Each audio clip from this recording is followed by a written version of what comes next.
Empty your pockets and lie face down. A service weapon tracks a black motorcyclist who has broken no law.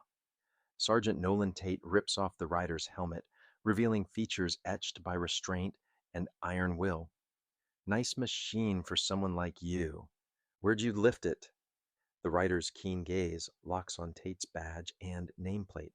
Officer Tyler Brooks upends the saddlebags, scattering gear, receipts, and a sealed envelope, while dust curls up from the shoulder. Classified looking papers flutter like confetti.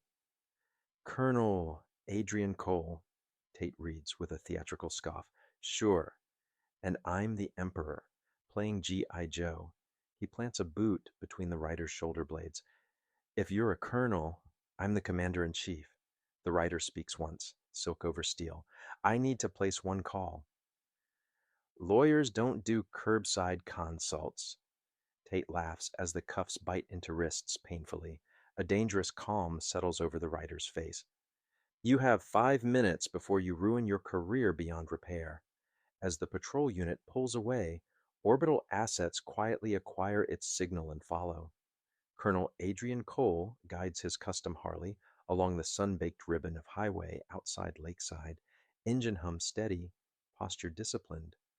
He clocks every mile marker and license plate, storing details without effort, a habit honed from decades of operational checklists and after-action reports. His kit, premium yet understated, reveals nothing of 32 years in uniform or his current role directing special operations logistics at the Pentagon. The veteran's mental health charity ride threads him through small towns like this most weekends. Off base, he's another black man on an expensive motorcycle. At the town limits, Tate idles with Officer Brooks, cruiser ticking in the heat, windows smudged. They've been parked there long enough to memorize the creases in the horizon. Tate, a 19-year veteran, now 41, drums impatient fingers on the steering wheel. The sergeant's long anticipated promotion hasn't materialized, souring his outlook. Beside him, Brooks, 26 and fresh faced, studies Tate for lessons on how real policing works. Look at that, Tate mutters as Cole's Harley glides past. Custom work isn't cheap, not typical for this town. Cole refuels, grabs water. Mrs. Whitaker spots his military ID and nods. Thank you for your service. Back in the cruiser, Tate keeps his eyes glued to Cole as he exits the store. Let's see what he's running. They slide out behind the motorcycle. No violations occur, yet Tate flips the lights anyway. Cole signals correctly, eases to the shoulder, kickstand down, palms open on the grips, textbook compliance. Through the mirrors, he watches their approach, expression neutral, eyes carrying the fatigue of experience. Insignia won't shield him from what's coming. It never has. Tate approaches, palm resting on his holster, posture all sharp angles, license and registration. May I reach for my wallet, officer? Cole asks, voice deliberately calm. Slowly, Tate snaps, turning the word into accusation. Cole produces his military ID and registration with deliberate care. Colonel, Tate repeats with a smirk. In which army? United States Army, Cole answers evenly. 32 years. Brooks shifts on his heels, discomfort growing as facts refuse to match the sergeant's tone. Tate ignores the identification entirely. Where are you coming from? Where are you headed? The questions spill without acknowledgement. Cole explains the charity ride in clipped, respectful sentences. Tate's face hardens. Off the bike. Now. May I ask why I'm being told to dismount, officer? Cole maintains eye contact. Because I said so. Do it.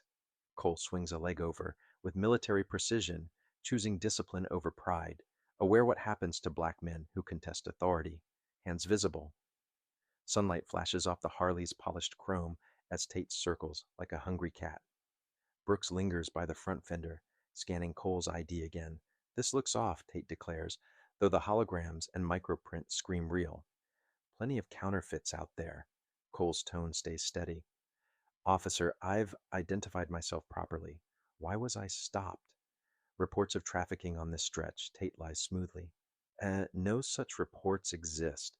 Mind if we check your bags? Tate asks, tone making it clear it isn't a request. He nods, and Brooks moves toward the saddlebags. Officer, you need probable cause to search my property, Cole says, voice firm but measured. Tate leans in, using height like a weapon. Refusing a search?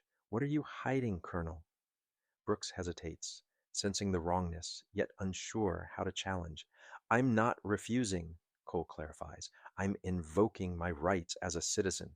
Step back and lace your fingers on your head, Tate orders, voice hardening. His hand inches toward his holster, a calculated twitch. Cole complies with exactness, posture betraying years of drilled responses. I'd like to speak with your supervisor, officer. Oh, special treatment now? Tate sneers. Not happening. The radio crackles about a disturbance across town. Tate pointedly ignores it, attention glued to Cole, as if nothing else exists in the county. Cole notices Tate's body camera is off. He checks his watch. A deliberate movement. Brooks rifles the bags without authorization and lifts a sealed envelope marked with military insignia. Tate snatches it and rips it open. That's classified material, officer, Cole says, a commander's authority, sliding through restraint. Sure it is, Tate scoffs, scattering pages for the wind. A silver sedan slows. A woman raises her phone to record. Tate shouts for her to move along.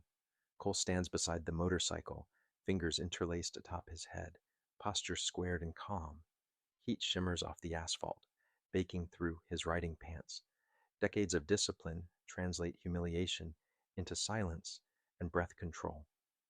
Tate circles, predatory and impatient, while Brooks hangs back, frowning at the ID's visible security features. Every violation is logged in Cole's mind. Time, tone, movements, missing camera, ordered with the same precision he'd apply to a mission debrief. Tate taps the ID with a fingernail. Doesn't look right. Plenty of fakes on the street. Cole's reply is measured. I've complied fully. May I know the reason for the stop? We've had intel about couriers using this route, Tate lies, voice smooth as oil. Nothing in his cadence acknowledges the lawful documents in his hand, or the lack of a single traffic violation. Brooks glances away, uneasy. Mind if we take a look in your saddlebags? Tate asks, already nodding to Brooks. It's not a question. Cole's voice remains formal. Officer, you need probable cause or my consent to search a vehicle. You have neither. Tate steps closer until Cole can smell his aftershave. Questioning a lawful search? What's hidden, Colonel? Brooks' hands hover, then move. Trained reflex winning over policy training he barely remembers. I'm not refusing, Cole answers, keeping his tone cool. I'm asserting constitutional rights. Tate's shadow falls across him, heavy as a threat. Step back, hands on your head. Cole obeys without flourish. The move lands with the quiet precision of drill. Tate's fingers toy with the holster snap again, a pantomime of escalation. Brooks pauses, eyes moving between them, the lesson he's learning nothing like the academy promised. I want your supervisor notified, Cole says, eyes steady. You want special treatment? Tate sneers. Not happening. The radio coughs alive, dispatch flagging a disturbance across town, but Tate ignores it with ostentatious calm. Fixated, he keeps the scene small. Him, the rider, the bike, the heat shimmering between them. Brooks shifts, thumb brushing his still running body camera, a small island of policy amid the sergeant's disregard, the only lens here unwilling to look away. Cole clocks the dark square where Tate's camera should be blinking. He glances at his watch again, subtle, deliberate, time-stamping each misstep. Brooks starts rooting through the bags despite the lack of consent. He pulls a sealed envelope bearing an embossed military crest. Tate yanks it free and tears it open, paper ripping in a way that makes Cole's jaw tighten despite himself. Protocol tossed like roadside litter everywhere. That is classified material, officer, Cole says, his tone sharpening with command authority. Right, Tate mocks, letting documents flutter across the shoulder like playing cards. The wind snatches a page and skates it under a tire. Another lifts, flashing a watermark. Cole's breathing stays even, but his eyes harden. Every sheet must be recovered. Every sheet represents risk and an after-action report he never wanted writing. Ever. A silver sedan slows. The driver, a middle-aged woman, lifts a phone, camera already rolling. Tate barks at her to keep moving, temper flaring as attention drifts from his script. Cole remains motionless, every misstep indexed with time, location, witness, and phrasing. He files it all where he files everything, in order, in sequence, ready to retrieve in sworn testimony or a formal report if necessary soon. Where'd you get this motorcycle? Tate asks, running a hand over the bars with possessive curiosity. Seems too pricey for. He stops short of speaking the bias aloud. I purchased it legally, Cole replies. Registration is in your hand. Tate unclips the cuffs with a metallic rattle. On your knees. Now. Cole lowers himself to the blistering pavement without complaint, face impassive, dignity coiled tight, heat burning through textile and patience. Tate snatches Cole's helmet by the strap and yanks it away. No face coverings out here. He tosses the expensive gear onto the shoulder. It bounces once and rolls into dust. Cole's close-cropped gray hair catches the sun. A thin scar traces his right cheekbone, a souvenir from another continent. His eyes, undisturbed, continue their calculus of names, numbers, angles, and distances, the battlefield translated to asphalt and arrogance. Colonel Cole, Tate mimics, weighing the ID with naked disdain. Sure, and I'm General Patton. He flips the card into the dust near Cole's knees with a casual flick. Brooks keeps digging through compartments, pulling a small metal case. He opens it to reveal military challenge coins and medals nested in foam, the kind presented after hard deployments, not bought at a swap meet. The younger officer's expression shifts as evidence accumulates. Those eyes have surveyed battlefields on 3 continents and now watch injustice unfolding on American pavement, measured and unblinking. Tate flicks another glance at the coins, uninterested in what they represent, intent only on confirming his story. Brooks' posture tightens, the first sprout of doubt poking through Academy certainties, because nothing about Cole's bearing, identification, or effects reads like counterfeit pretenses or weekend cosplay. Everything squares, with real service. Tate digs into Cole's wallet now, shaking out credit cards, receipts, and a small photograph. The photo shows Cole in dress uniform standing with senior brass. Brooks swallows. These look legitimate, he says softly. Tate ignores him and deliberately steps past the photograph, boot heel nearly kissing the image. Cole's gaze tracks badge numbers, radio call signs, and the shape of this crowd gathering across the street. Nothing escapes him. The digital readout on Tate's watch. Brooks's growing uncertainty, the tone of the dispatcher's ignored call, the traffic pattern bending around the flashing lights, the mirrored sunglasses of a man across the street, angling his phone for a better shot, the muttered commentary from the gas station doorway. Each detail slots into place, mapped to time and witness as if plotted on a sand table. Where'd you steal these military trinkets from? Tate demands, nudging a challenge coin with his boot. Those are earned decorations, officer, Cole replies evenly, even as humiliation scrapes the edges of dignity. Across the street, the gas station door swings open. Mrs. Whitaker steps out, hand to her mouth, eyes widening. Others join her, phones lifted. Silent witnesses collecting like storm clouds gathering over an overheated plane. Tate notices the growing audience and raises his voice. Nothing to see here. Move along. Then to Cole. Your kind always turns simple stops into production. Cole does not flinch. The phrase lands and is filed, word for word, with date, time, distance, and witness angle. The lenses keep recording, indifferent to command tone, indifferent to swagger, indifferent to any story besides what unfolds in pixels, light, and sound. Brooks discovers a compact satellite phone in a side compartment, sleek and ruggedized, the kind meant to bounce signals off orbit. Look at this, he calls to Tate. Drug dealers love these, Tate says, examining it as if radioactive. High-tech way to stay invisible. Standard issue for my assignment, Cole answers flatly.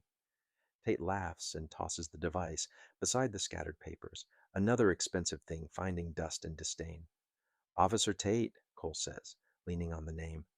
You are making a significant mistake. Tate freezes. How do you know my name?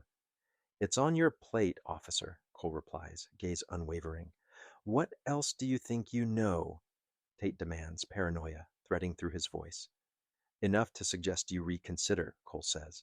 Tate jerks Cole's arms behind his back, cuffing with unnecessary force. Threatening an officer now? Maybe we should call this in, Brooks says quietly. Check him out. He's playing you, Tate snaps. These guys always have a story. I need to place a call within the next 5 minutes, Cole says. It concerns national security. Tate laughs. National security? You can call your lawyer at the station. That would be unwise, Cole replies, voice unruffled by the cuffs, simply conveying objective facts. Brooks glances at Tate again. We should verify, Sarge. Run his info before we process anything. Tate's voice sharpens. You losing your nerve? He's conning you. These guys always do. Cole watches the second hand sweep his watch face, breath steady, shoulders squared. Despite the restraints, a countdown only he understands unfolding behind his calm, a protocol established for emergencies he never expected to invoke on a roadside. Tate hauls Cole toward the cruiser. You're under arrest for possessing falsified government documents and resisting arrest. I haven't resisted, Cole says evenly, and my documents are authentic. Across the street, the crowd has thickened, phones held high like small, silent protests, lenses soaking up heat mirage and indignity and protocol drift. The spectacle documents itself from 100 angles, none flattering to the sergeant's choices or tone. An elderly veteran in the gathering crowd blinks, recognition snapping into place. Harold Mason, 74, former Army sergeant, has seen Cole's face in Army Times just last month. His hands tremble with anger as the patrol car pulls away. That officer just cuffed Colonel Adrian Cole, he tells Mrs. Whitaker, who stands struck dumb in the doorway. Are you sure? She asks. I'm certain. My grandson serves under him. I need to use your phone, Mason says, jaw set. Inside, he dials with decisive speed. His grandson answers on the second ring. Lieutenant David Mason speaking. David, it's Grandpa. Listen, they've detained Colonel Cole. Roadside harassment. No cause. Officer named Tate. Silence then. Colonel Cole, Deputy Director? On what grounds? Looked like profiling. Pure and simple. We're at the Lakeside gas station just off the highway right now. Understood, sir, Lieutenant Mason replies, his voice tightening into formal alertness as training takes over. I'll inform command immediately. Thank you. The call ends. Harold Mason hands the phone back to Mrs. Whitaker, expression carved from granite, shoulders squared by old muscle memory. Now we wait, he says, though his eyes are already sweeping sky and road, as if the cavalry could materialize from either direction soon. In the back of the cruiser, Cole sits upright despite the cuffs, dragging his shoulders back uncomfortably. Discomfort is irrelevant. He has endured worse for longer. Training included resistance scenarios, survival in captivity, control under pressure, and the discipline to choose silence. This situation differs in jurisdiction, but mirrors power dynamics he recognizes instantly, from checkpoints overseas to traffic stops at home, where outcomes hinge on someone else's impulse. Tate drives, stealing glances at the rear view too often, fingers tight on the wheel. Cole's steady gaze in the mirror unsettles him in ways he can't articulate. I'm telling you, Brooks murmurs. Something's off. We should verify before booking. You going soft? Tate snaps. He's hustling you. Don't fall for it. Cole watches the minute hand inch. The specialized watch on his wrist begins a silent countdown, visible only to him. At the gas station, Harold Mason relays the situation in crisp, practiced shorthand into Mrs. Whitaker's phone. They took Colonel Cole. No cause. Sergeant Nolan Tate, Lakeside. Lieutenant Mason's response tightens immediately. Understood. I'm escalating now. In the cruiser, the specialized watch on Cole's wrist vibrates once. Confirmation that emergency protocols have been triggered. An invisible net waking up far above and just down the road, already moving. Inside a secure installation 30 miles away, Lieutenant Mason moves with purpose through layered checkpoints, badge unlocking doors on reflex. Sir, we have a situation. Colonel Adrian Cole has been detained by local police. On what authority? None evident, sir. Profiling suspected. Alarms ripple through the chain of command with practiced efficiency. Phones light up, secure messages fly, and personnel begin to mobilize, each motion smooth as a drill. The operations floor slams to alert. A duty officer opens a secure circuit while the watch commander throws satellite overlays onto a wall screen. Colonel Cole is unlawfully detained with sensitive materials, Lieutenant Mason reports. The base commander rises. Notify J3, brief legal, spin up military police. He pivots to communications. Do we have track on the patrol car? Affirmative, visual and telemetry. Launch aviation.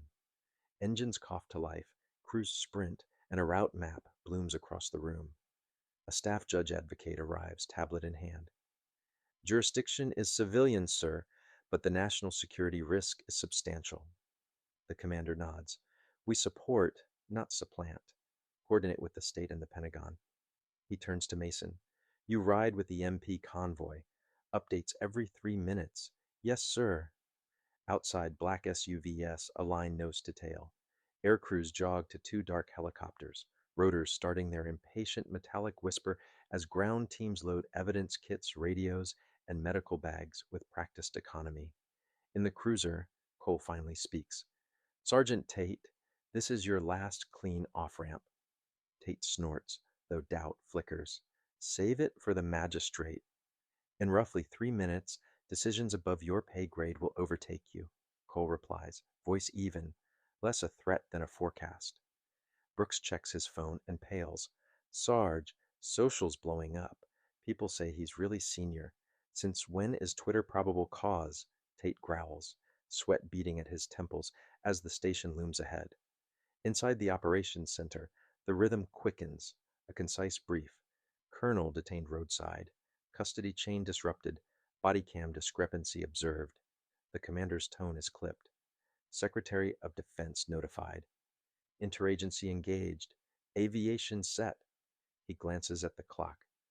MP convoy. Depart on my mark. Confirmed satellite track confirmed. Move. The convoy rolls from the gate, Humvees and patrol units slotting into formation. Urgency vibrates in the vehicles, contained by training and checklists that sand chaos into procedure. Controllers read coordinates as the helicopters lift and tilt east, blades beating the afternoon into submission. In Lakeside, Chief Raymond Bennett's phone lights during a budget meeting. The mayor's office flashes. He steps into the hall. Chief, why is the governor hearing from the Pentagon before me? The mayor barks. I'll get answers, Bennett says. Get results. The line dies. Bennett pivots toward the dispatch, jaw tight, the heavy throb of trouble settling behind his eyes like weather. Dispatch keeps hailing Tate. He won't answer. Where is he? Bennett asks. Approaching the station. 3 minutes out. Outside, Cole sits tall in the back seat, gaze steady in the mirror. Your chief is trying to reach you, he says. How would you know? Tate snaps. Because 30 seconds from now, your decisions meet consequences, Cole replies, matter of fact. Bennett barrels through the lobby and onto the steps, barking orders. Every available officer to the lot. Full uniforms. Body cameras live. The cruiser noses into the lot and stops dead. A wall of uniforms waits, the department lined like a formation that forgot to smile. Bennett strides forward and chops the air. Tate! Freeze! Do not move. Uncuff him immediately, Tate blinks, anger and confusion wrestling. He had fake credentials, Chief. That is Colonel Adrian Cole, Deputy Director for Special Operations Logistics, Bennett says, each word a gavel strike. Tate glances around, suddenly aware he's alone in a crowded room. Brooks moves first, opens the rear door, and removes the cuffs with careful hands. I'm sorry, sir, he murmurs. Above the roofline, the distant thrum of rotors gains teeth. Government SUVs sweep in, doors opening before tires settle. Cole steps out, straightens his jacket, and nods to Brooks. Thank you, officer. Tate backs away, a defensive story building in his throat. He was acting suspicious. I was riding a public road, Cole answers, tone level, gravity without force. A ring of military police forms around Cole in crisp choreography. A major approaches at speed and salutes. Sir, are you unharmed? Cole returns it cleanly. I'm fine. Secure the site. Account for every document dispersed along the roadway. Already underway, the major says, gesturing toward a collection team deploying from a command SUV. Overhead, helicopters bank to a holding pattern, their low hum pressing on concrete as reporters skid to the curb, antenna masts spiking into blue. The first olive drab trucks arrive and establish a perimeter. Soldiers step off in methodical pairs, channeling traffic, sealing entrances, and tamping chaos. In minutes, a small town parking lot resembles a temporary forward operating base. At the center stands Cole, no longer detainee but hub. Bennett looks from Cole to Tate, fury caged by protocol. Not one answered radio call? Not one. He pinches the bridge of his nose, then gestures toward the lobby. Colonel, inside. We'll fix this properly. Bennett walks Cole through sliding doors, apologies tumbling out in restrained fragments. Colonel, our department deeply regrets. Cole cuts gently. This isn't about apologies, Chief. It's about training and bias. Bennett nods once, chastened. Sergeant Tate has prior complaints, he admits. Yet he's still on your line, Cole answers, pausing him cold. Outside, Tate drifts toward his car, eyes calculating escape. Two MPs appear as if conjured. Sergeant Tate, one says evenly. Colonel Cole requires your presence. Tate stiffens. He has no authority over municipal officers. The MP doesn't blink. Perhaps. The federal agents who just arrived, do two figures in dark suits glide from the doorway, credentials displayed. Officer Tate, says Agent Marisol Cruz. Agent Neil Patel, Civil Rights Division color drains from Tate's face. Civil rights? We'll need a complete statement, Cruz says, voice almost gentle. I did my job, Tate protests. The phones outside suggest otherwise, Patel replies, with surgical politeness. In a glass-walled conference room, Cole confers with military counsel. Jurisdiction lines get drawn with a lawyer's pen. Civilian process leads. Military interests are document integrity and officer safety. We can make this evaporate administratively, sir, a counsel murmurs. Cole shakes his head. Then nothing changes. This proceeds through proper channels. It may become a media circus. Then it does, Cole says. Accountability isn't tidy. Across the bullpen, Brooks waits, nervous but determined to speak. Cole exits. Brooks steps forward, throat tight. Sir, I should have stopped it. Cole studies him, weighing spine versus fear. You should have, he agrees. Moral courage beats physical courage. Practice both. Brooks nods, chastened yet steadier. The station doors swing wide and the mayor arrives, tie straightened, smile polished. Colonel Cole, a terrible misunderstanding, he begins, hand extended like a prop. Cole regards it for a beat, then lets it hover between them, unanswered. This wasn't a misunderstanding, Mayor, Cole says. It was systemic failure. The smile thins. Outside, satellite trucks anchor along the curb, dishes tilting like sunflowers. A senior Pentagon emissary steps from a black sedan, face granite. General Marcus Hale strides through the doors, 4 stars catching fluorescent glare. The room subtly reorders itself around his gravity. Hale moves straight to Cole, bypassing local theatrics. James, the secretary wants updates every 15 minutes, he says quietly. This has reached the West Wing. Cole nods once. Tell him I'm managing. Hale lowers his voice. The classified packet. Teams are recovering pages now. Breach protocol active. Initial assessment. No compromise of Tier 1 materials. Hale's gaze slides to Tate being interviewed across the room. That him? Cole follows the look and nods. Want me to end his career today? Hale asks softly.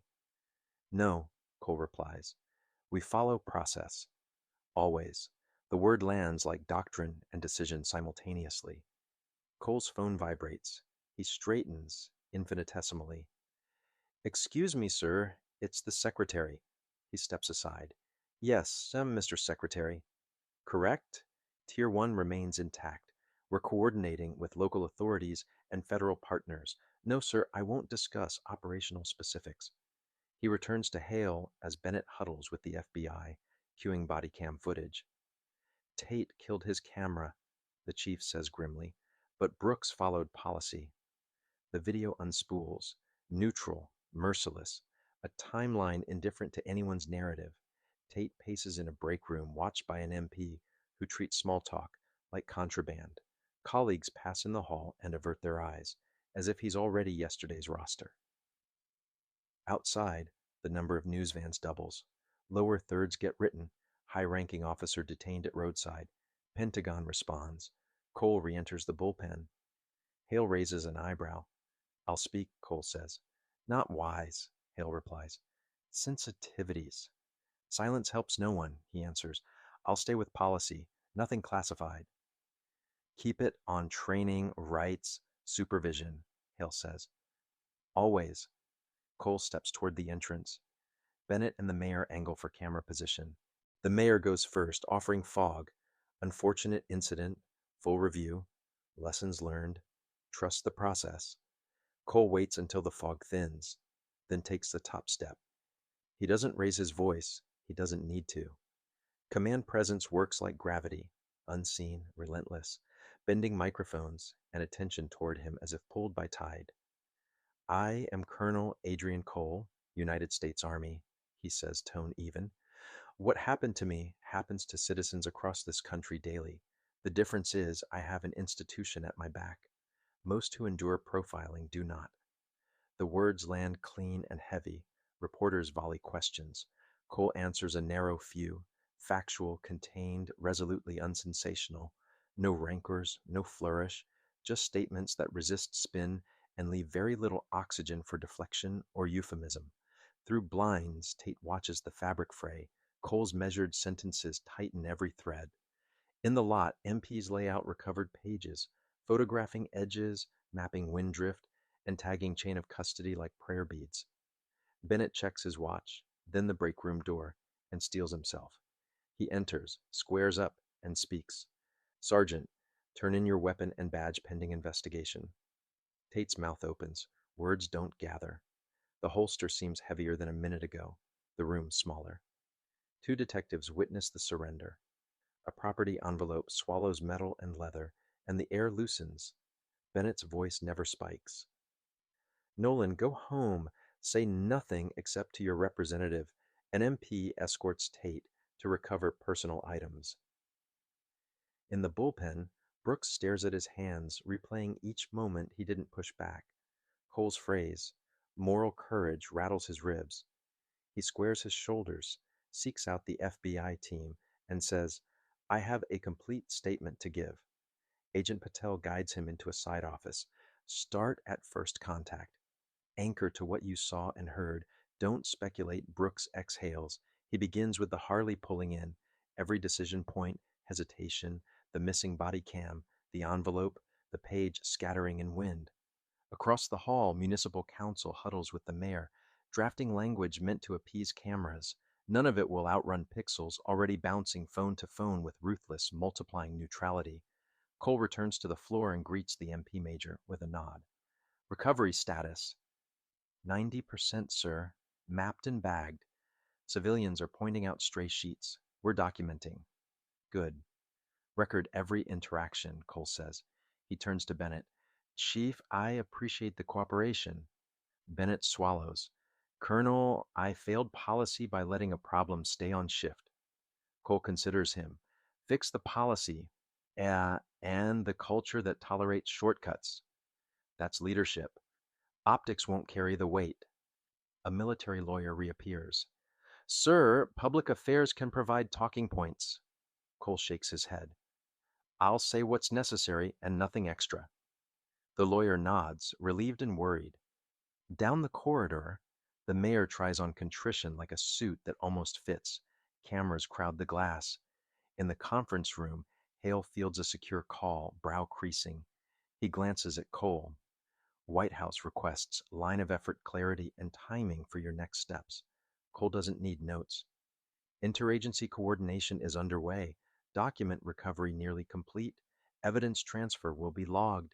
Civil process leads, military equities, limited to classification control and officer safety, Cole answers. Hale's mouth twitches, the closest he gets to a smile. Outside, generator hum meets the distant circle of helicopters. A kid on a BMX slows, watching. Summer afternoon rewritten as civics lesson. Uniforms, microphones, cones, and consequences threading themselves into something like instruction. The doors open.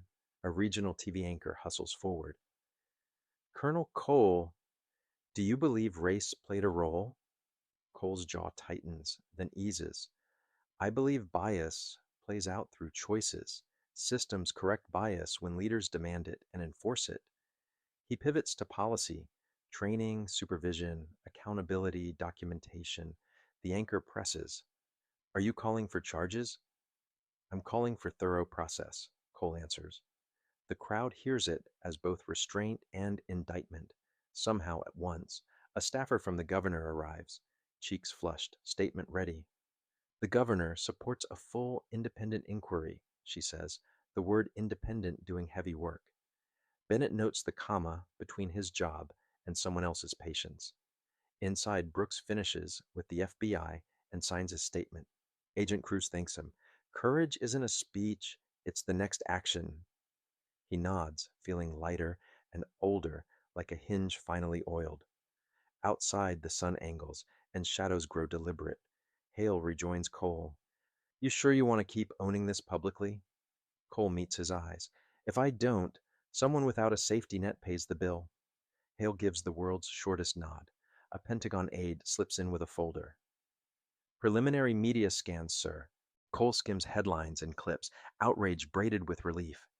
He sets it aside. We'll let facts talk. Across the room, Bennett inhales, squares his shoulders, and steps toward the microphones with unadorned resolve. Our department failed policy and community trust today, Bennett says. I've initiated administrative leave and requested outside review. We're cooperating fully with federal partners. He swallows.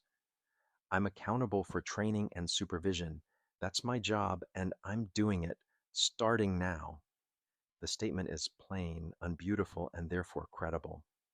Cole watches the chief choose the harder road and files that choice beside 100 missteps, proof that course corrections sometimes stick. Hale's gaze sweeps the room and lands on the MP major. Perimeter stays until evidence transfer is complete. Keep aviation loitering high, low signature. Yes, sir. The major peels off. Cole's phone gives a short priority buzz. He steps aside. Yes, Mr. Secretary. Understood. We'll leave council liaison in place and depart once the chain of custody is clean. He pockets the device, then centers himself, a man recalibrating, while the gears grind forward regardless. Bennett replays the body cam with agents Cruz and Patel. Frame by frame, the story stays what it is. Facts stack, tone leaks, choices show. When did you realize Tate's camera was off? Why didn't he answer dispatch? How do you address pretextual stops? The agents ask patiently. Bennett answers without defensiveness. We'll fix what's broken, he says, hearing the truth of it. Leadership is maintenance, not performance. He signs a consent for evidence duplication and release. The break room clock is wrong by 6 minutes. Tate stares at it anyway, as if rewinding were possible. The MP returns with a small box of personal effects. Tate takes it, knuckles pale. In the hall, conversations dip as he passes. A rookie looks down, ashamed of what he almost learned. Outside, heat light softens, and the scene settles into its long administrative tale. Paperwork, statements, vouchers, logs, the bureaucracy that either buries truth or preserves it carefully. Cole ends a final call and finds Hale waiting with a raised brow. Statement complete? Complete enough, Cole says. Keep the focus where it belongs. Policy, supervision, rights? Hale nods. A communications officer offers to walk him out. Cole declines. He prefers stepping into the noise on his own power. On the stairs, a reporter tosses a question about missions abroad. Cole neither flinches nor bites. Not today, he says. Today is home front work. He returns to the microphones, fields two narrow questions, and closes with one deliberate sentence about dignity under the law. He steps back. The mayor tries to retake the stage, but attention has already decided its gravity well. Inside, an aide whispers that a community forum could cool the street. Tonight, Bennett says, invite everyone who filmed. The aide blinks, then nods. Accountability belongs in daylight, the chief thinks. Sunlight sterilizes where memos fail. Cole scans the perimeter, noting the careful professionalism of soldiers and local officers sharing space like wary neighbors. He thanks the major, then nods to Bennett. Chief, secure Brooks's footage, protect him from retaliation, overt or subtle. Bennett meets his gaze. Understood. Beyond the tape line, a teenager hands Harold Mason a bottled water. The older man smiles, tired, grateful, proud. He glances skyward just as a dark government sedan noses to the curb. Someone unexpected steps out, changing the math by merely arriving. A senior civilian from the department, jacket open, posture relaxed, eyes sweeping like radar. She confers briefly with Hale, then gives Cole a small, respectful nod. The crowd senses a new layer and leans forward. Cole does not posture. He simply waits. The stillness of someone who understands process is the only durable shield here, and the only honest sword worth raising when spectacle begs for shortcuts. Reporters surge with fresh questions as Cole concludes, but he doesn't feed the frenzy. He repeats four pillars: policy, training, rights, process, stacked and level, no anger, no theater. Through station glass, Tate watches measured words tap the last nail into his story. A black sedan door opens wider, and the next chapter readies itself at the curb. For now, the moment settles, heavy, inevitable, and thoroughly recorded, its lessons stamped into memory, pixel, and protocol alike. The government sedan's rear door cracks in a smooth arc. A civilian aide steps out first, cradling a garment bag with drill field precision. He approaches Cole with a respectful nod, sidestepping the ring of microphones and shouted questions. Chief Raymond Bennett hurries over, nerves telegraphing through quick steps. General, Colonel, sir, we've prepared an apology statement. Cole lifts a hand slightly. One moment, Chief. He accepts the garment bag, small exchange heavy with meaning. Across the lot, General Marcus Hale watches, understanding. Cole disappears through the station doors, the noise dimming behind glass. In a quiet office, he unzips the bag with unflappable deliberation. The riding jacket comes off, crisp uniform comes on, buttons align, ribbons settle. The change is more than attire, it is declaration. Outside, Sergeant Nolan Tate stares through a window, confusion elbowing past defiance. What now? He mutters. Minutes later, when the doors open again, the man in the threshold isn't Colonel Adrian Cole anymore. Two stars glint on each shoulder. Major General Adrian Cole, dress blues immaculate, campaign ribbons stacked like a biography you read with your eyes. The revelation races through the crowd. Cameras scramble. Reporters fumble for angles. Uniforms stiffen. Tate goes pale, blood draining, as the scale of his misjudgment lands with terminal clarity. Hale steps forward and renders a formal salute. Cole returns it, precise as a metronome. Sir, your security element is concerned about today's chain of custody issues, Hale says, tone clipped. Hearing the correct rank out loud sends another tremor through the assembly. Not just senior, flag officer. Cole faces the microphones again, authority now visible as well as felt. No one asks for quiet. It arrives on its own. Today was not an outlier, he says, voice level carrying. It fits a pattern that impacts service members of color nationwide. Heads lift, pens freeze. The implication is sharp.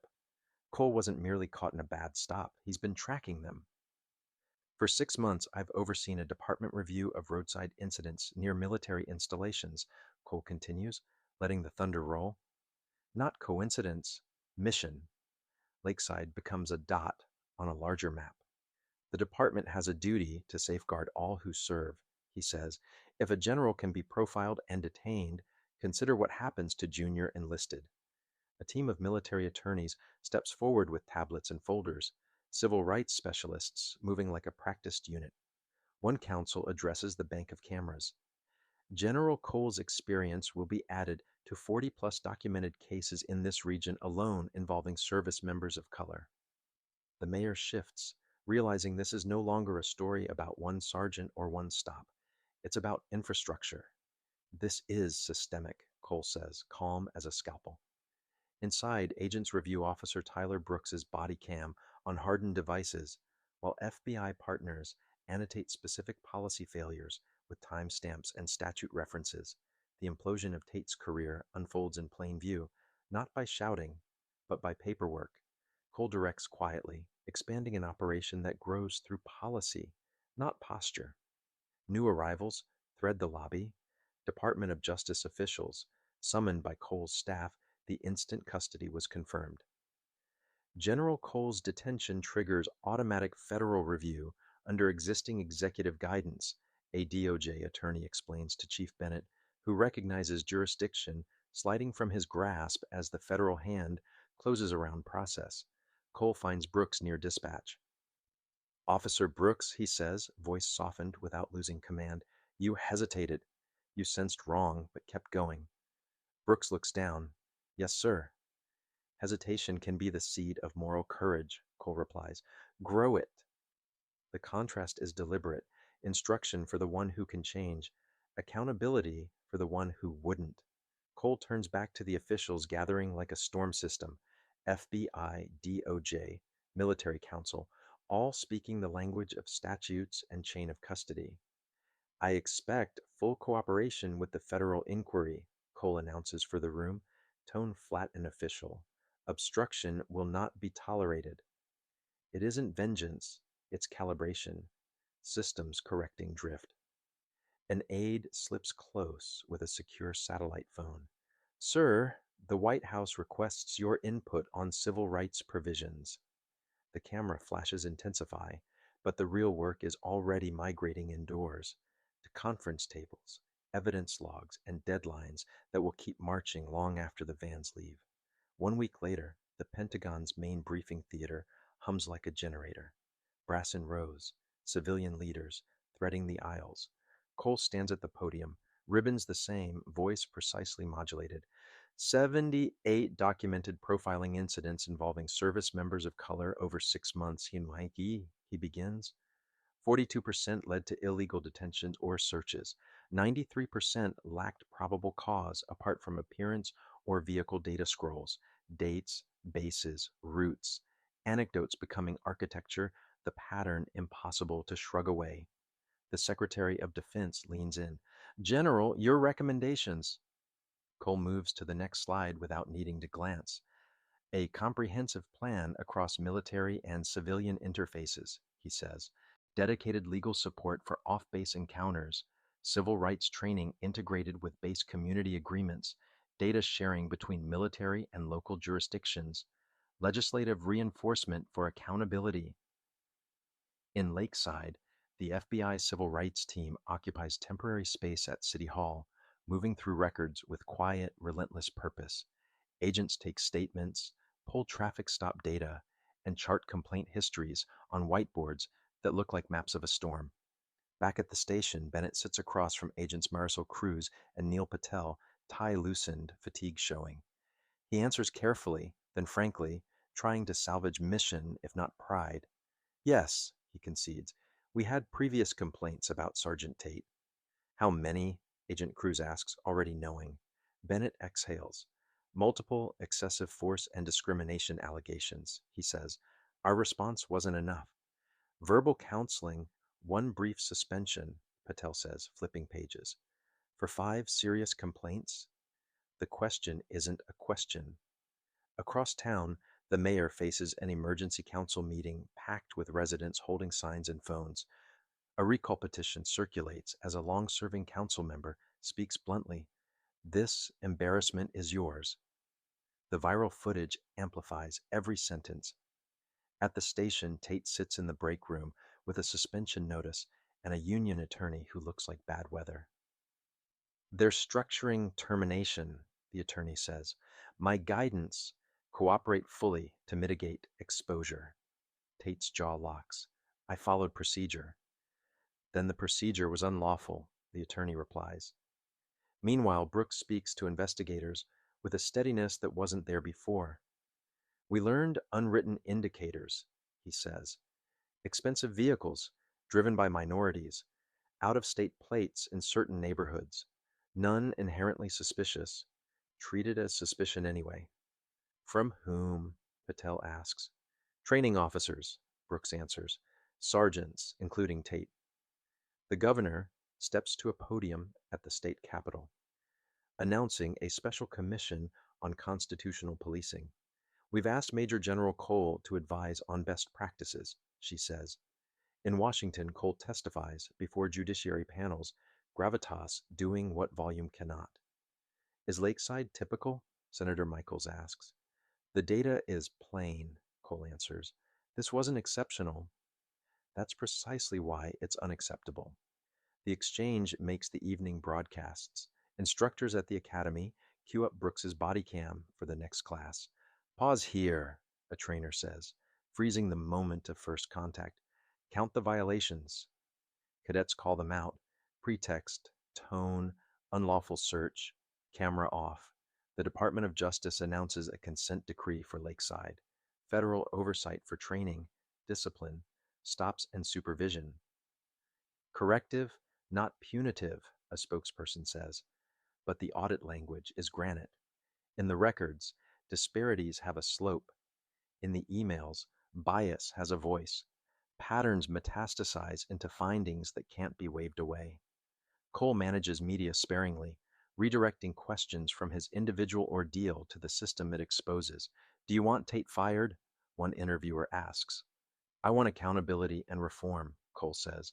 This is bigger than one badge or one town. At the Pentagon, leadership implements his off-base protection plan, clearer reporting channels, legal support expanded, community liaisons stationed at installations. The Defense Secretary announces, we owe our people more than thanks. We owe them safety, Sima, and equal treatment. Kyoin Tate's departmental hearing gets calendared. The charges stack like bricks. Civil rights violations, false reporting, unlawful detention, failure to activate a body camera, mishandling sensitive materials. Cole declines to appear, sending a precise statement focused on policy, not payback. His point is consistent. Target the mechanics that allow the misconduct, not just the practitioner. Outside activists organize rallies. Unions issue bulletins about due process. Editorial boards argue the country's way toward a new baseline. Through it all, Cole stays steady, calibrating testimony, recommendations, and interviews with exactly the same discipline he'd bring to an operation brief. Each move is designed for durable effect, not catharsis. Then a twist. On hearing day, Tate does something nobody expects. The boardroom hums with camera gear, community members, and officials arranged in careful rows. An audience gathered for the anatomy of accountability. The blinds cast tidy bars of shadow across a long, polished table. Tate sits alone at a small rectangle, posture defensive, Union counsel close but not close enough to feel like allyship.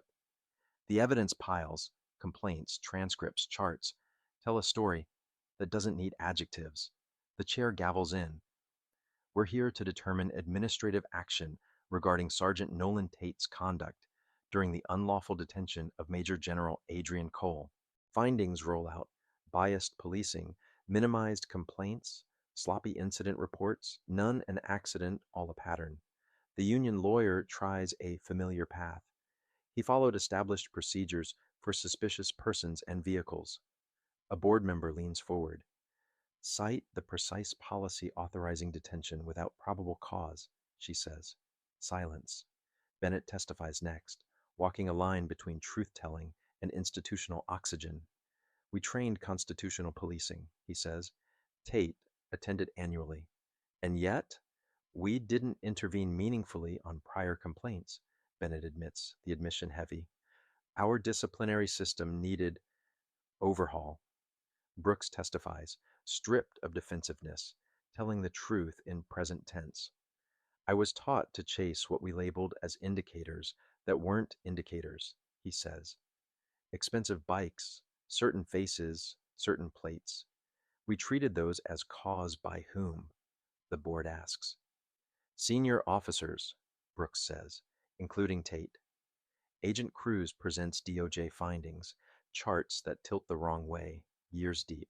Disparities don't lie. The line from culture to conduct is drawn in black marker. When it's his turn, Tate faces the choice everyone already knows is coming. He can double down or pivot. I believed I was doing my job as I was trained to do it, he says, voice lower, edges dulled. A board member doesn't blink. Were you trained to profile citizens by race? Not explicitly, Tate answers, but implicitly, every day. The room shifts, not toward absolution, but toward a clearer map of the mechanism that failed the town. Who earned praise? Tate continues. What stories were celebrated? Who got promoted? It all sent a message about what counted. I can't defend what I did to General Cole, but I wasn't alone in the message we were taught. His admission is both indictment and first honest service. After a brief recess, the board returns. Decision, termination, effective immediately, referral to prosecutors for potential civil rights charges. The symbols, badge, sidearm, go into a labeled envelope. In the hallway, Tate passes Brooks.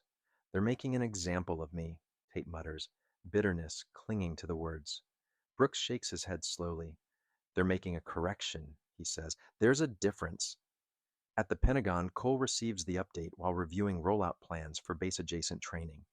He nods once, no celebration, just acknowledgement that one gear has clicked. The bigger machine, the one he cares about, keeps turning. There's more to fix. There's always more. Months pass. Sunlight flares on brass as Cole addresses a graduating class at a state police academy. Presence does the work. His voice just points it. Tomorrow I retire from active duty, he says, one of his last appearances in uniform. The room murmurs. Since Lakeside, his name has become shorthand for a certain kind of reform, hard, structural, measurable. I've accepted the directorship of a joint DoD-DOJ task force on civil rights and community policing, he adds, unsurprising and inevitable. Faces look like the future, more diverse than last year by design, not accident. Your badge is not power, Cole tells them. It's responsibility. It's a promise to defend rights as fiercely as safety. They write it down as if spelling matters. Many enrolled because the changes touch their lives. In Washington, a hearing room buzzes around the Cole Act, comprehensive legislation on training standards, accountability measures, and a reworked approach to qualified immunity with uncommon bipartisan gravity. Senator Loudon cites the Pentagon review. These patterns transcend geography, she says. They're too consistent to be weather. Cole's testimony is surgical. This isn't punishment, he says. It's protection of citizens' rights and officers' integrity. Departments begin shifting, mandated training refreshed, oversight boards with actual teeth, community engagement with metrics. Some agencies embrace quickly. Others move under decrees like Lakeside's. Either way, the slope changes direction. The math starts to look like progress. Back in Lakeside, a new chief, Rebecca Sanders, arrives with a mandate to rebuild. Federal monitors sit in on briefings as legacy habits are stripped away, replaced with policy that fits the Constitution first. Brooks reapplies after resigning during the audit, unwilling then to stay. Why should I rehire you? Sanders asks, reading his file. Because I learned early, Brooks answers. I know the cost of moral failure now. He gets a strict probation and the chance to help teach the new baseline. Across installations nationwide, community liaison offices open. Military legal teams expand their charters, explicitly covering off-base encounters. The Cole Task Force publishes a first-year report showing measurable improvement around bases, complaints logged, response times to investigations, training completion rates, with footnotes that refuse to let anyone congratulate themselves prematurely. Newspapers put the graphs above the fold. City councils put the deadlines into agendas. The narrative shifts from outrage to outcomes, from headlines to habit. At a lakeside community center, Cole, now in civilian clothes, faces residents who filmed that hot afternoon. Change isn't punishment, he says. It's alignment. Practice catching up to principle. Mrs. Whitaker raises a hand. What happened to you was awful, General, she says, correcting herself with a small smile. But what's happened since? Maybe some good rose from it. Cole nods at the complicated truth. Sometimes progress is provoked. The ripple keeps moving, finds new shores, forces new choices. Academies adjust curricula. Early warning systems flag officer patterns before they metastasize. Community oversight boards gain subpoena power instead of ceremonial chairs. Cole reviews dashboards like a commander scans a battle map. Green checks where roles of policy met reality. Yellow triangles where culture pushes back. He measures wins cautiously because backsliding is sneaky and inertia loud. But the needles do move. The math is gentler. The human stories, slower traffic stops, fewer grievances, begin to sound less like exceptions. Then a plain envelope lands on Cole's desk at Task Force headquarters, postmarked Lakeside. No return address. His assistant sets it at the top of the stack. Cole opens it, unfolding a single page written in measured script. At the bottom, Nolan Tate. The letter does not beg. It does not bargain. It describes therapy, community service, hard conversations with children about uniforms and consequences, and work he never thought he'd do in neighborhoods he once drove past too fast. I won't insult you by asking forgiveness, Tate writes. Some actions don't merit it. I'm trying to understand why I did what I did. Understanding doesn't excuse, but maybe it prevents someone else repeating it.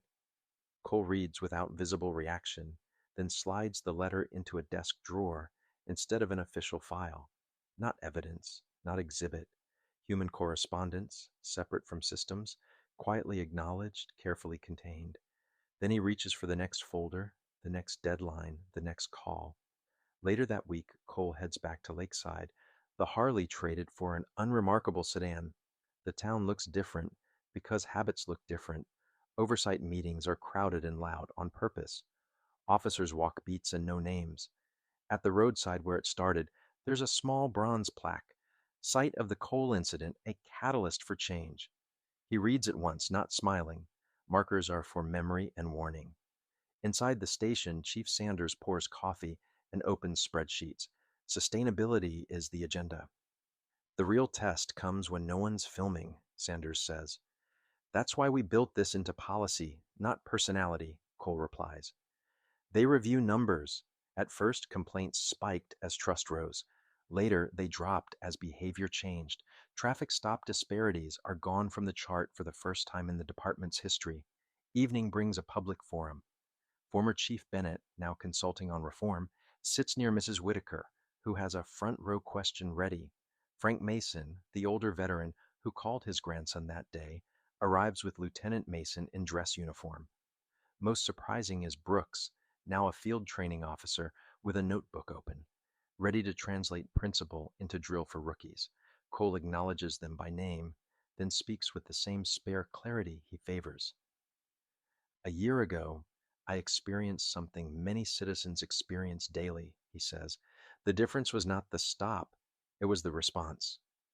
He outlines measurable progress, not slogans. We didn't need new values, Cole concludes. We needed practice to match values we already claim. Afterward, Brooks approaches.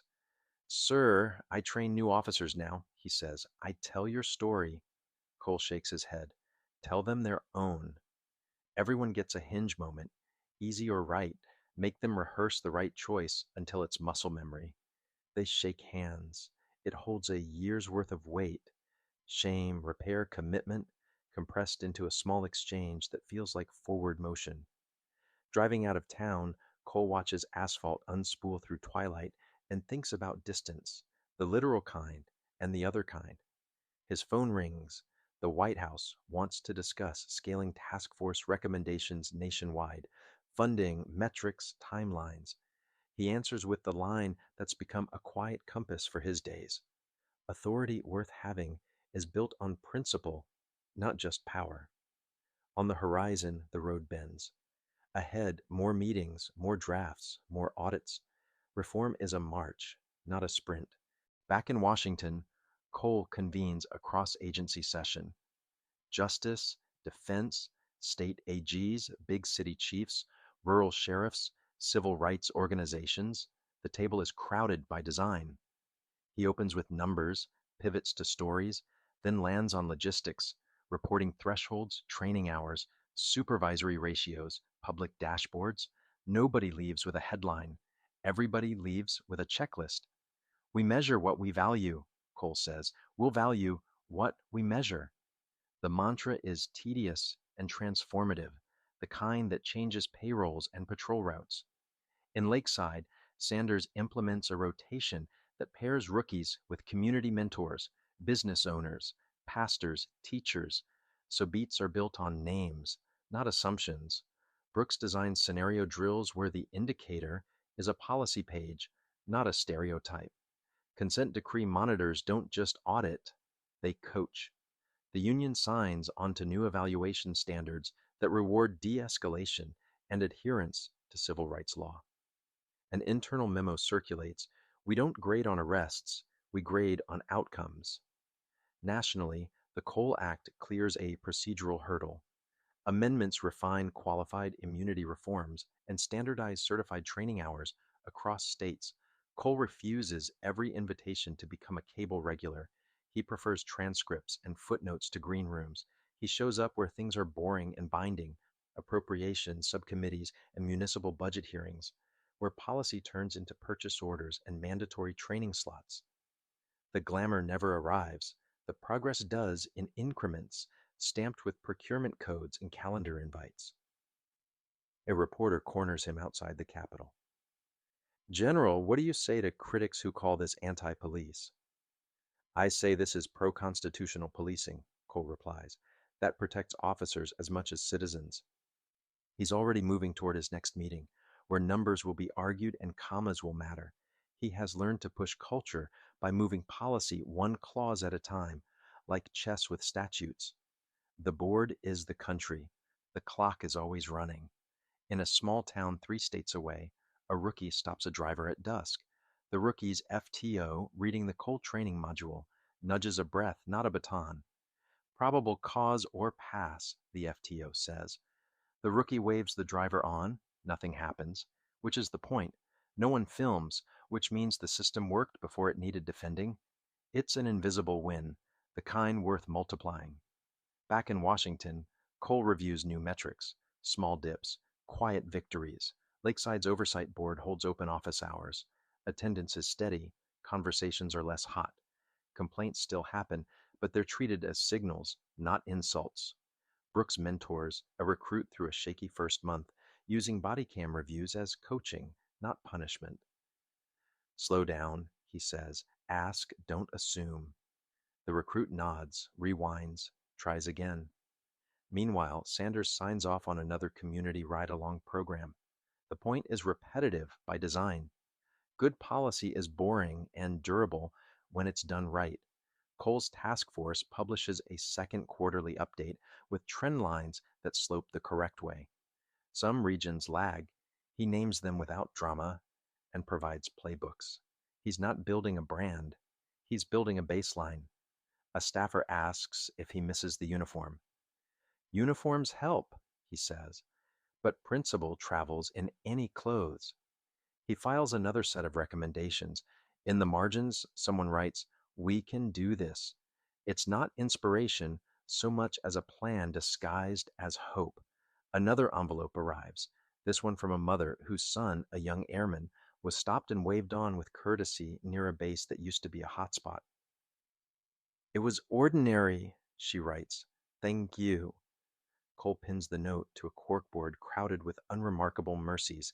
Thank yous for the boring, the lawful, the uneventful. They're his favorite kind of mail.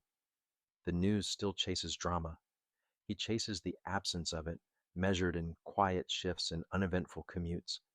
In Lakeside, a new cohort of recruits files into a classroom where a slide reads, Indicators versus. Bias Brooks clicks a remote.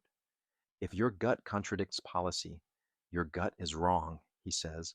Your job is the Constitution on 2 feet. He assigns a drill. Write the policy site before you touch a zipper on a bag. Know the line so you don't cross it, he says.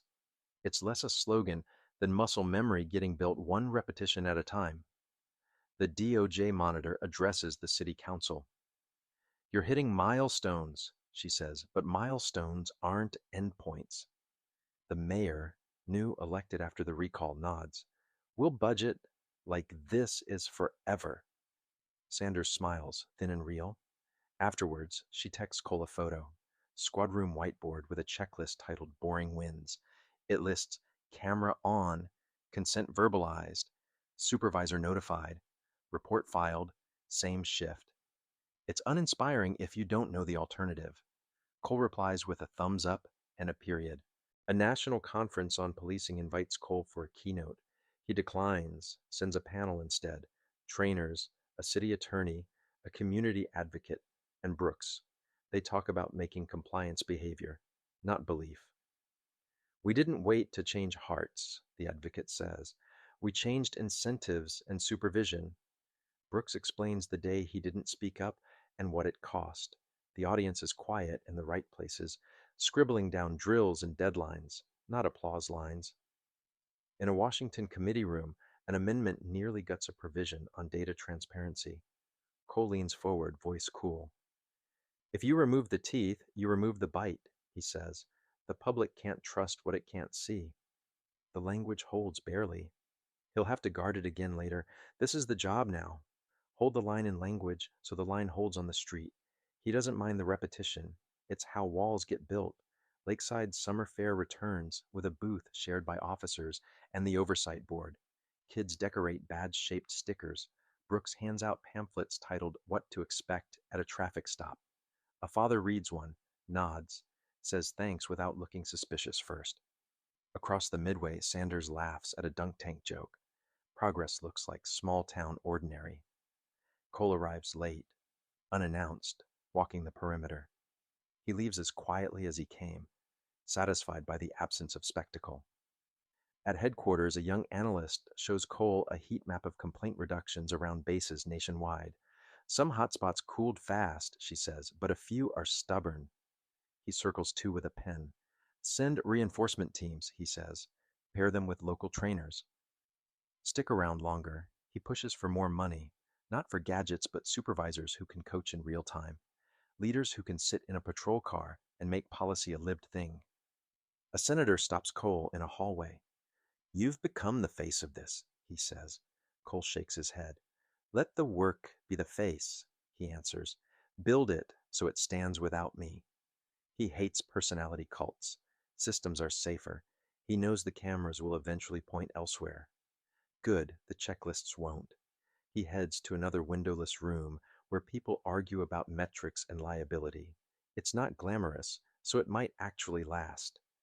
In a precinct far from Lakeside, a sergeant clicks a body cam on without thinking because the habit is now automatic and the penalty for forgetting is certain. He asks for consent. He logs the answer. Nothing dramatic happens, which is the point. An oversight board member watches a random audit later and smiles. In Washington, Cole signs off on another quarterly. He lets himself write one hopeful sentence in the cover memo. Then he deletes it. The data can speak. The Cole Act clears the chamber. It's not perfect, no law is, but the scaffolding is sturdy. States begin aligning training hours and reporting standards to the federal bar. Grants favor departments that can prove compliance. Cole's phone buzzes with congratulations he barely reads. He thanks his team, then circles back to the two stubborn hotspots on his heat map. He's less interested in victory laps than in outliers. Progress isn't evenly distributed yet. That's unacceptable. He assigns more help. In Lakeside, Chief Sanders finalizes a promotional board with criteria that weight de-escalation, supervision, and complaint history heavily. The old metrics, arrest counts, and seizure totals no longer carry glory. Brooks sits on the panel, surprised at how ordinary fairness feels when made into a rubric. We promote what we measure, Sanders says, so we'll measure what we want to become. The department prints new posters. Policy is a promise. Nobody makes speeches. They just show up and do it. On base, the liaison office hosts a joint training with local officers. Military lawyers walk through citizens' rights. Local prosecutors explain charging thresholds. Community leaders talk about trust. The room is mixed uniforms, shared pencils. Someone asks Cole to speak. He declines again. Better that the locals own the microphone. The goal is transfer, not attention. Afterward, he thanks the instructors privately and asks for the next 3 dates. Momentum is a schedule, not a feeling. A rookie in Lakeside faces a senior's offhand bias in the locker room. He pushes back politely and firmly, quoting policy and reminding the room the monitors pull random footage each week. The senior shrugs, walks away. Culture moves by inches, or not at all, until rules make it move. At home that night, the rookie writes moral courage on an index card and tapes it inside his locker. Brooks notices the next day and doesn't say a word about it. Cole meets with civil rights groups who remain skeptical because they've seen reform cycles stall before. He listens without arguing, notes specifics, and adjusts timelines. Hold us to outcomes, he says. Don't take process as proof. He invites them to sit on grant review boards. When a measure misses, he says so in public. He has decided that admitted failure is a better teacher than defended mediocrity. It costs him no pride he wants to keep. A journalist finally asks the question plainly, General, why haven't you written a book? I'm busy writing policy, Cole replies. If we do this right, you'll be bored. The journalist laughs, then thinks about it. In Lakeside, the oversight board meets with a room only half full, a victory disguised as apathy. Complaints are down, not because people gave up, but because stops are different. The board still watches, still audits. Trust gets maintained, not assumed. At the task force office, a small celebration marks the first anniversary of the consent decree. Cupcakes, paper plates, a slideshow of charts. Someone reads a thank you note from a teenager who bikes through a corridor that used to be a gauntlet. It's normal now, she wrote. Everyone applauds for normal. Cole says little, mostly thanks staff by name. Afterward, he throws away the balloons himself because he likes demonstrations that power can take out the trash. A late memo from the field warns of backsliding in a neighboring county, new leadership, old habits. Cole calls the state AG and a DOJ liaison before dawn. By lunchtime, a site visit is scheduled. Levers exist now, grants, standards, monitors the act, and he intends to pull them. The point of a system is not to trust people to be good, it's to make the right thing easier and the wrong thing harder. He repeats it like a prayer. The second year of reforms begins with less noise and more work.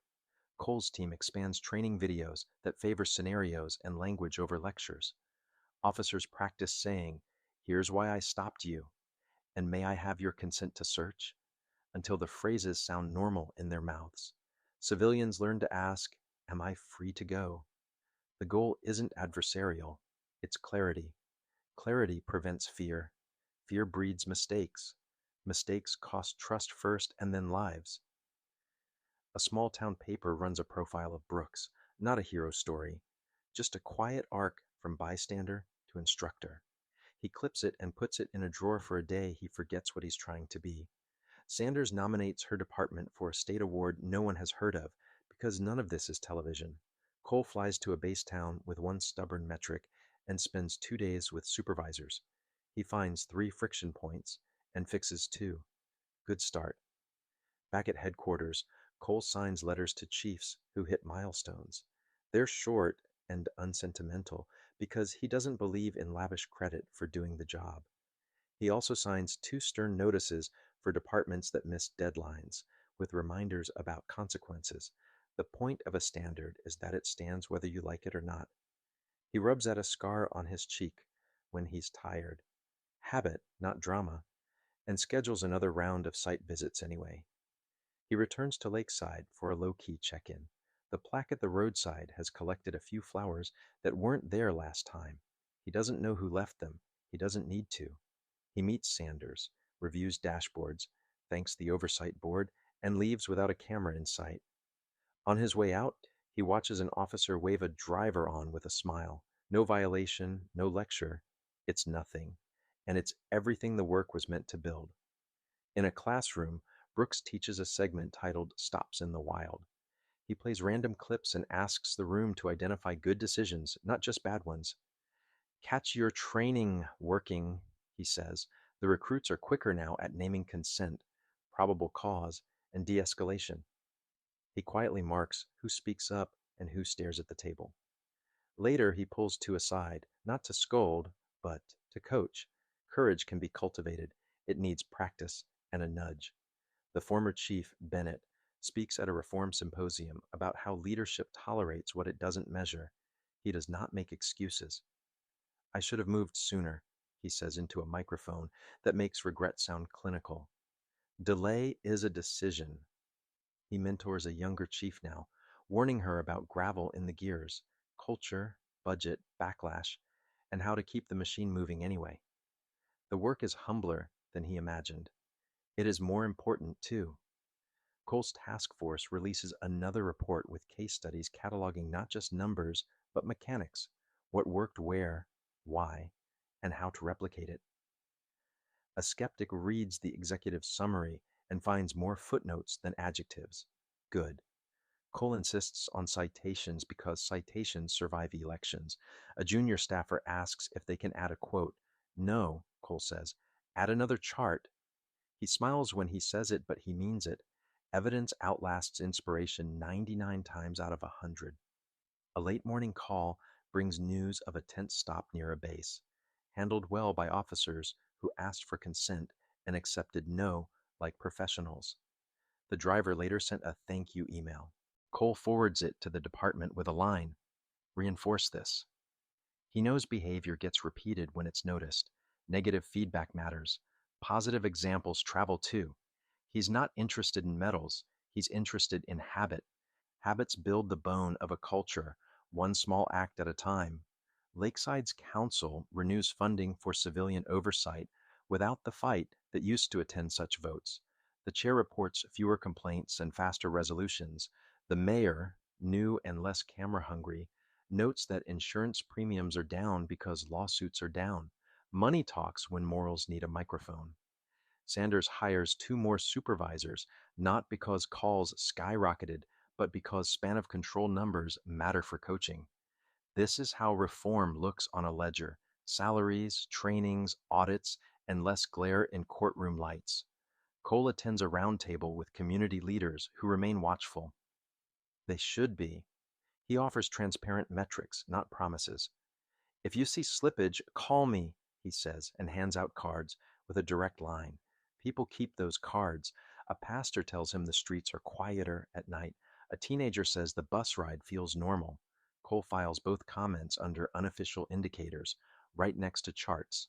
Sometimes you need both a ledger and a heartbeat to steer right. At a nearby base, a commander asks how to maintain momentum when personnel rotate and local elections rearrange stakeholders. Cole recommends codifying agreements, institutionalizing joint training, and building redundancy into oversight so it doesn't hinge on personalities. Systems outlast us, he says. That's the point. The commander nods, bites the inside of his cheek, and writes a note he will later turn into an order. Policy becomes practice by signature first, repetition second, accountability third. Brooks catches Cole at a community event. I tell recruits your story every week, he says. Cole shakes his head. Tell them theirs, he answers. Nobody grows on someone else's myth. They grow when they recognize their own hinge. They share a short handshake. Respect, not ritual. On the way to his car, Cole's phone rings. The West Wing, again, about expanding implementation timelines nationally. He answers on the move. The work rolls on, gear by gear, without applause. As he steps into the hallway light, the lesson condenses into the sentence he's been carrying since Lakeside. Real authority derives from principle, not mere power. He repeats it into the phone, not as a slogan, but as operating guidance. If this story moved you, don't sit on it. Subscribe to us and tap the bell so you never miss what's next. Join a community that understands stories can shift systems, one policy, one person, one practice choice at a time. Lesson: authority worth. Having is built on principle. Those of us with snowy hair have seen power used as a shortcut and principle used as a compass. On a sun-cracked shoulder outside a small American town, a decorated officer, Adrian Cole, learned again what many of us learned in the 60s. A badge without restraint can turn mile markers into danger signs. Lights flashed, a holster twitched, and dignity met heat rising off 100-degree asphalt. Cole didn't shout. He counted facts, guarded breath, and let the clock do its work. When the truth arrived, ranks revealed, agencies mobilized. The point wasn't revenge, it was calibration.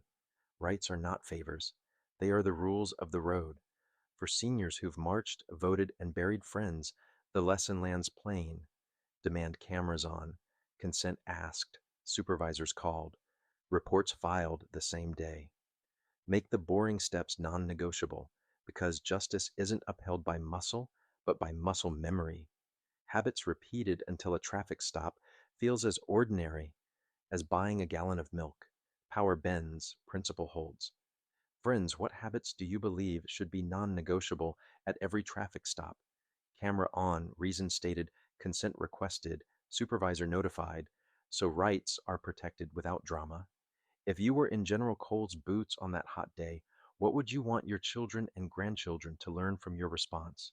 Share a story from your own miles on America's roads. Your comments help others, especially younger drivers, learn the calm, lawful steps that keep everyone safe. If this resonated, please like the video, leave a comment, and subscribe to my YouTube channel. Tap the bell for more practical lessons that matter.